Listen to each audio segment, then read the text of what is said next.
नमस्कार साथियों, मैं संदीप नोखवाल HBN 24 न्यूज में आप सभी का स्वागत करता हूं।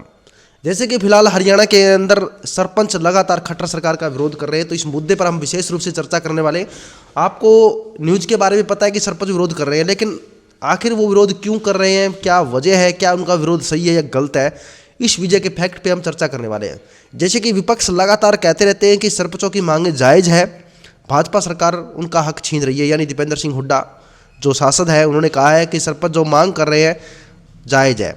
लेकिन मैं यहाँ पर कहूँगा कि सरपंचों की मांगे जायज़ है, लेकिन उनका विरोध करने का तरीका काफ़ी गलत है, जिसको लेकर लगातार वो सुर्खियों में रहते हैं। सरपंच कभी रोड जाम करते हैं, तो कभी जो है पंचायत मंत्री के प्रोग्रामों को रोकने की कोशिश करते हैं, जिसके कारण उन्हें पुलिस जबरन गिरफ्तार करती है। गिरफ्तार कर उनको बाद में रिहा भी कर दिया जाता है। ऐसे मामले काफ़ी जगह हुए हैं, लेकिन उनका विरोध करने का तरीका गलत है।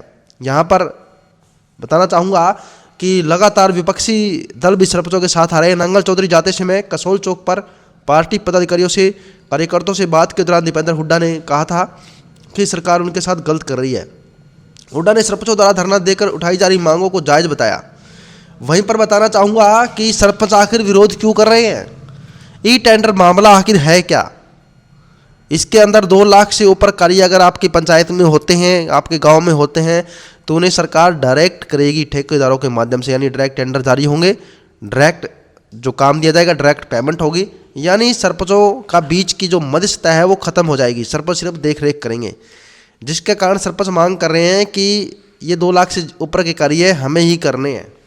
जिसके कारण सरकार लगातार सवाल उठा रही है कि अगर डायरेक्ट कार्य सरपंचों को दिए गए तो यहाँ पर धांधली होगी, या यहाँ पर जो है लोगों को कार्य नहीं मिल पाएंगे। यानी अगर 1 करोड़ का काम होगा तो उसके अंदर खायाखोरी हो जाएगी, यानी लोग पैसे खाने लगेंगे, जिसके कारण सरकार को नुकसान होगा। ऐसा सरकार सिर्फ ऊपर से नहीं कह रही है, बल्कि प्रीवियस जो आंकड़े, पीछे के जो आंकड़े हैं, उनको एनालिसिस करके सरकार कर रही है कि पीछे ऐसे घपले हुए हैं, चाहे उस टाइम हुड्डा सरकार रही हो या नहीं रही हो। साफ साफ यहाँ पर भाजपा के द्वारा या सरकार के द्वारा निशाना भी साधा जा सकता है किसी भी प्रीवियस सरकार पर, लेकिन अभी तक कोई विशेष रिपोर्ट नहीं है। लेकिन सरकार का यही मानना है कि ऐसा ई टेंडरिंग करने से धांधली कम होगी, 2 नंबर के काम कम होंगे, जो है सरकार डायरेक्ट ठेका देगी, ठेकों को ई टेंडर के माध्यम से डायरेक्ट काम होंगे।